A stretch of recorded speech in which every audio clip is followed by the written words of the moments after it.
कशी आहेस पुन्नू? मोबाईलवर आलेला SMS वाचून पौर्णिमाच्या कपाळावर चिंतेच्या रेषा उमटल्या.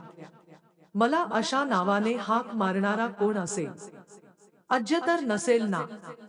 पण त्याच्याकडे माझा हा नंबर कसा असेल? शिवाय त्याला 10 वर्षांच्या प्रदीर्घ काळानंतर मला आठवण्याची अशी कोणती गरज पडली असेल? आमच्यामध्ये जे होते ते सर्व कधीच संपले आहे. मनात आलेल्या विचारांना थांबवत पौर्णिमाने तो नंबर ट्रूकॉलरवर टाकला आणि तिचा संशय खरा ठरला. तो अजयच होता. पौर्णिमाने त्या SMS ला काहीच उत्तर न देता तो डिलीट केला. अजय तिचा भूतकाळ होता. महाविद्यालयीन दिवसात त्यांच्या प्रेमाला बहर आला होता. दोघांनी लग्नाच्या आणाभाका घेतल्या होत्या. अजयचे तिच्यावर खूप प्रेम होते. पण त्याच्या प्रेमात एकाधिकारशाही अधिक होती. अजयचे तिच्यावरील प्रेम पाहून सुरुवातील पौर्णिमाला स्वतःचा खूपच अभिमान वाटायचा. इतके प्रेम करणारा प्रियकर मिळाल्यामुळे तिला आभाळही ठेंगणे वाटू लागले होते. पण हळूहळू अजयच्या प्रेमाचे हे बंधन तिला बेड्यांप्रमाणे वाटू लागले. त्याच्या प्रेमाच्या पाशात अडकलेल्या पौर्णिमाचा श्वास कोंडू लागला. अज्जला कुठलीही व्यक्ती पौर्णिमाच्या जवळ साधी उभी जरी राहिली तरी आवडत नसे. पौर्णिमा एखाद्याशी हसून बोलली तरी सहन होत नसे. त्यानंतर त्याच्या रुसण्याचा आणि पौर्णिमाने त्याची समजूत काढण्याचा क्रम नित्याचाच होत असे. कित्येक दिवस अज्ज रुसून बसायचा. पौर्णिमा त्याच्या मागे पुढे फिरायची. समजूत काढायची. त्याने बोलावे यासाठी मनधरणी करायची. मी तुझीच आहे असे शब्द घेऊन सांगायची. स्वतःची काहीही चूक नसताना माफी मागायची. तेव्हा कुठे अज्ज राग विसरून शांत व्हायचा आणि पौर्णिमा सुटकेचा निःश्वास टाकायची. मात्र त्यानंतर पुन्हा काही दिवसांनी तो रागाने रुसून बसायचा. महाविद्यालयात अनेक मित्र होते. बरेच कार्यक्रम व्हायचे. अशा वेळी एकमेकांशी बोलावेच लागायचे. पण असे घडताच तो पौर्णिमाशी बोलणे बंद करायचा. मग काय, ती पुन्हा एकदा त्याची मनधरणी करण्यासाठी शक्य तेवढे सर्व प्रयत्न करायची. हळूहळू पौर्णिमाच्या मनात अजयच्या अशा वागण्यामुळे भीतीने घर केले. इतर कुणाशीही बोलताना ती घाबरून जायची. तिचे सर्व लक्ष याकडेच असायचे की अजय आपल्याला असे बोलताना पाहत तर नाही ना. जर अजयने बघितलेच तर मी काय उत्तर देऊ? त्याची समजूत कशी काढू? त्याला काहीही कारण सांगितले तरी त्याचे समाधान होणार नाही. माझ्या मनात इतर कुणाबद्दल काहीच नाही, याचा मी त्याला काय पुरावा देणार इत्यादी. अखेर महाविद्यालयातील शेवटचे वर्ष संपायला आले असताना तिने अज्जसोबतचे नाते तोडण्याचा निर्णय घेतला.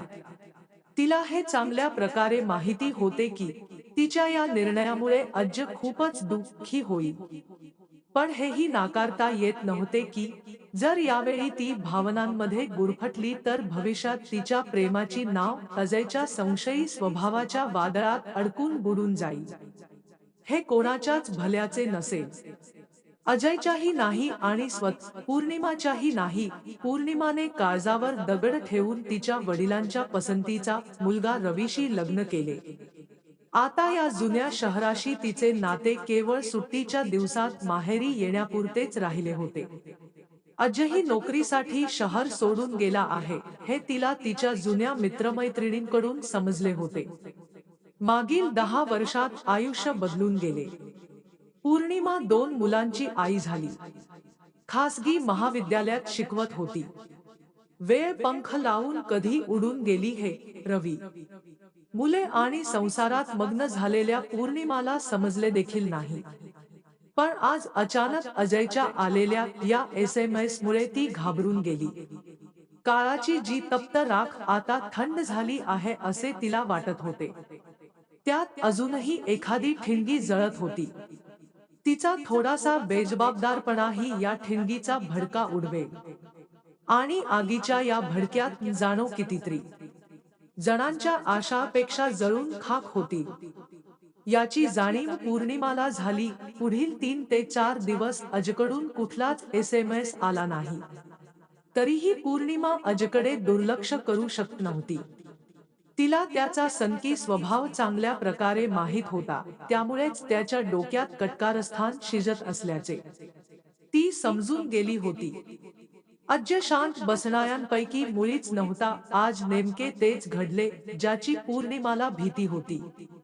तासिका संपवून ती कॉमन रूममध्ये बसली होती आणि तेवढ्यातच तिचा मोबाईल वाजला.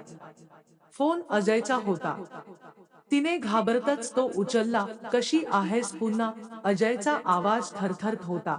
माफ करा, मी तुम्हाला ओळखले नाही. पौर्णिमाने अनोळखी असल्याप्रमाणे उत्तर दिले. मी तर तुला एक क्षणही विसरू शकलो नाही. तू मला कशी विसरू शकतेस पुन्नू? अजयने भावुक होत विचारले. पौर्णिमा काहीच बोलली नाही. मी अज्ज बोलत आहे.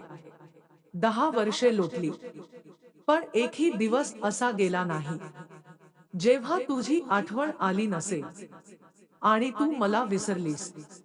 पण हो, एक गोष्ट नक्की, तू अजूनही तशीच दिसतेस. अगदी महाविद्यालयीन तरुणी. काय करणार? फेसबुकवर तुला बघून कशीबशी मनाची समजूत काढतो. अज्ज मनाला वाटेल तसे बोलत होता. दुसरीकडे पौर्णिमाला काय करावे तेच सुचत नव्हते. आपल्या सुखी भविष्यावर संकटाचे ढग आल्याचे तिला स्पष्ट दिसत होते. अजयचे फोन कॉल्स आणि एसएमएसची संख्या दिवसेंदिवस वाढतच चालली होती. अधूनमधून व्हॉट्सअपवरही मेसेज येऊ लागले. पौर्णिमा त्याला ब्लॉक करू शकत होती, पण तिला माहीत होते की प्रेमभंग झाल्यामुळे जखमी झालेला प्रियकर सापासारखा असतो. त्यामुळेच ती कठोरपणे वागली, तरी रागाच्या भरात अज्जन जाणो कोणते पाऊल उचलेल जे तिच्यासाठी धोकादायक ठरेल याची तिला भीती होती. पण हो, ती त्याच्या कुठल्याच मेसेजला उत्तर देत नव्हती. स्वतःहून त्याला फोनही करत नव्हती. पण अजयचा फोन उचलत होती, जेणेकरून त्याचा पुरुषी अहंकार दुखावला जाणार नाही. अजयच्या बोलण्याकडे ती विशेष लक्ष देत नव्हती.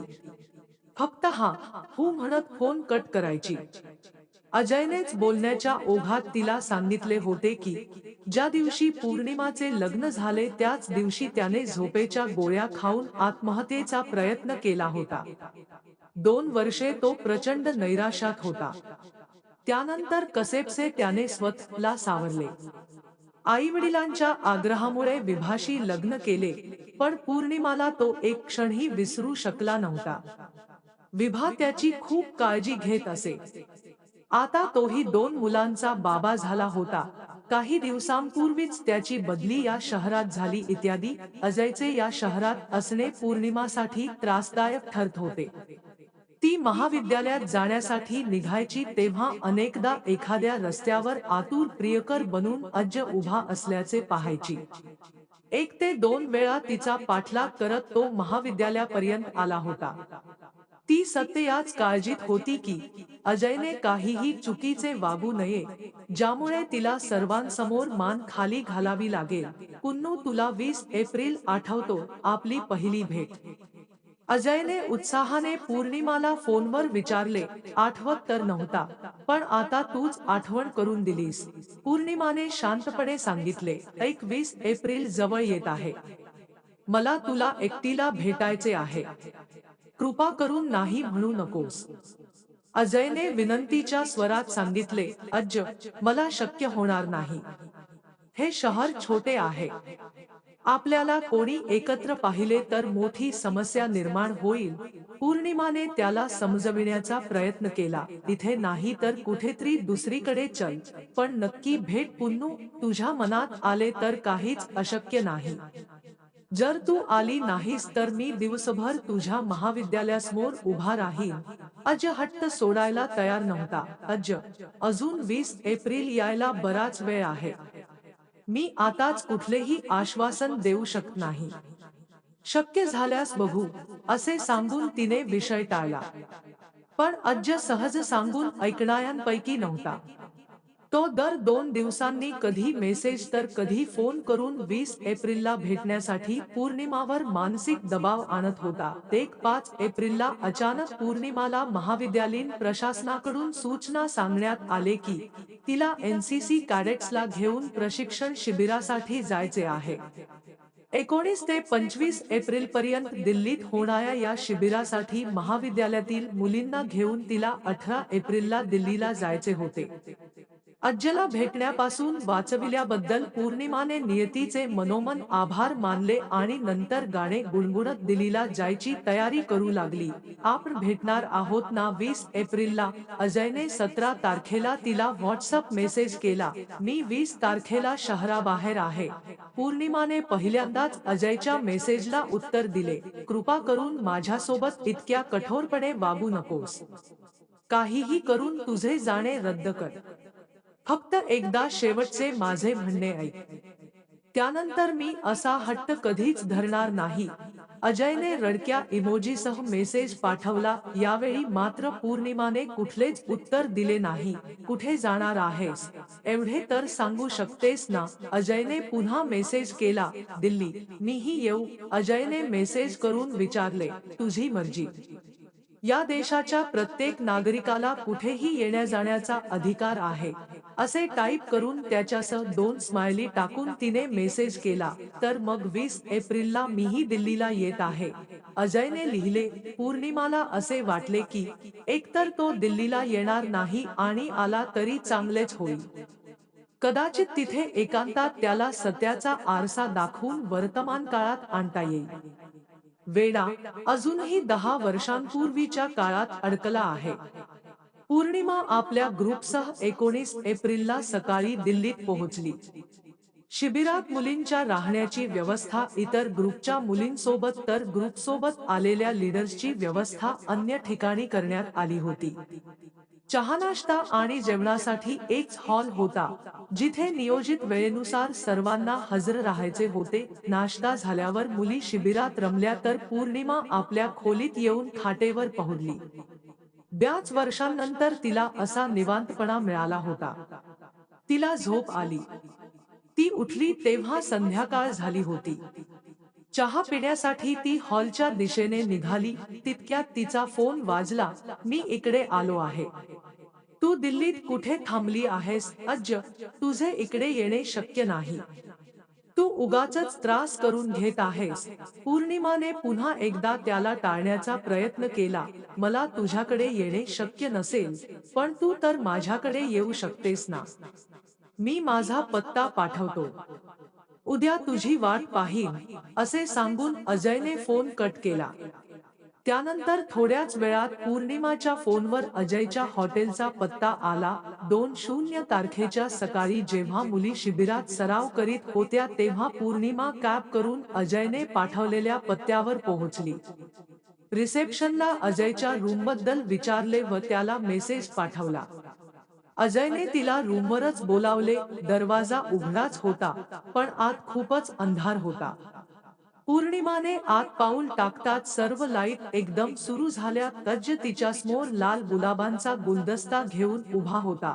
हॅपी अॅनिव्हर्सरी असे म्हणत त्याने तिला फुले दिली. ती घ्यावीत की नाही हेच पौर्णिमाला समजत नव्हते.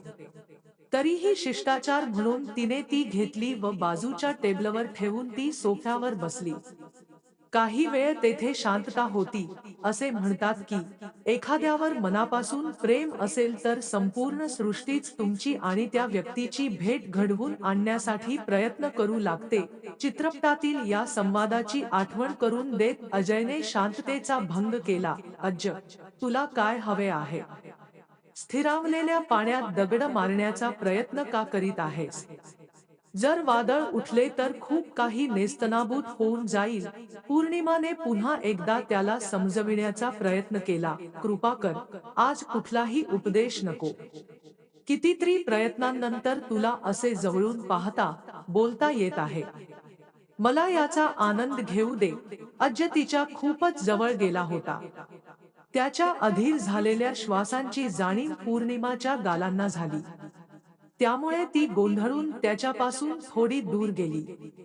अजयच्या हे लक्षात आल त्यामुळे तो दुसऱ्या सोफ्यावर जाऊन बसला.